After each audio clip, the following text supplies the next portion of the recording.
মানি লৈছোঁ আমাৰ সম্পৰ্ক নাই। অন্তৰৰ পৰা এটা কথা কওঁ, একো নাই। কিন্তু আজিও শোৱাৰ আগত তোমাৰ কল্পনাৰ সাগৰত দীঘলীয়া ভ্ৰমণ কৰোঁ আৰু সেই পুৰণা স্মৃতিৰ যিকোনো এক মুহূৰ্ত সোঁৱৰাই থাকোঁ যেতিয়ালৈকে টোপনি নাহে।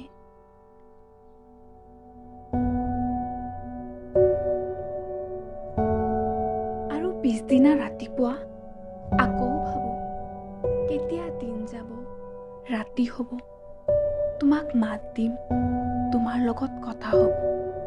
মানি লৈছোঁ আগৰ নিচিনা ৰাতি নাই। অন্তৰৰ পৰা এটা কথা কওঁ, একো নাই।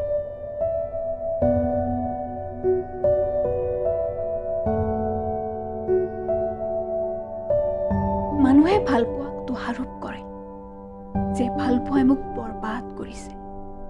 মইতো তোমাৰ কৃতজ্ঞ জনাওঁ, যিমান পাৰিছা নিজৰ কৰ্তব্য পালন কৰিছা। আৰু এনেই সম্পৰ্কৰ সময় দেখা নাযায়, দেখা যায় ইয়াৰ গভীৰতা।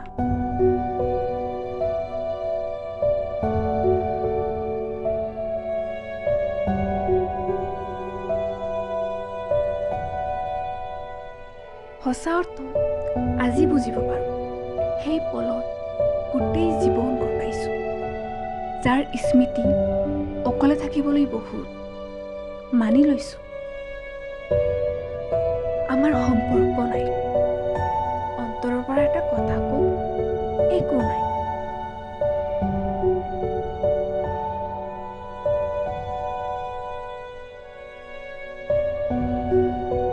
বোধহয় মোৰ মাত তোমালৈ নাযায়, বোধহয় তোমাৰ চকুৱে মোক নিবিচাৰে, বোধহয় এই কাহিনী এতিয়া শেষ হৈছে, বোধহয় মোক পাহৰি তুমি আগবাঢ়িছা।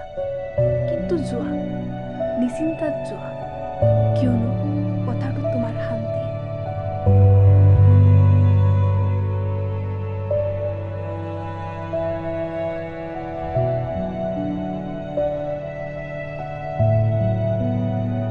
মানি লৈছোঁ আমাৰ সম্পৰ্ক নাই। অন্তৰৰ পৰা এটা কথা কওঁ, একো নাই। কিন্তু আজিও তোমাৰ বাবে মোৰ হৃদয়ত এটা কবিতা আহে আৰু আহিয়েই থাকিব। এই সকলো নিজৰ ঠাইত যিবিলাক আৱেগ অভিযোগ আছে, আহিবা যদি আহি যোৱা, ৰাস্তা এতিয়াও খোলা আছে।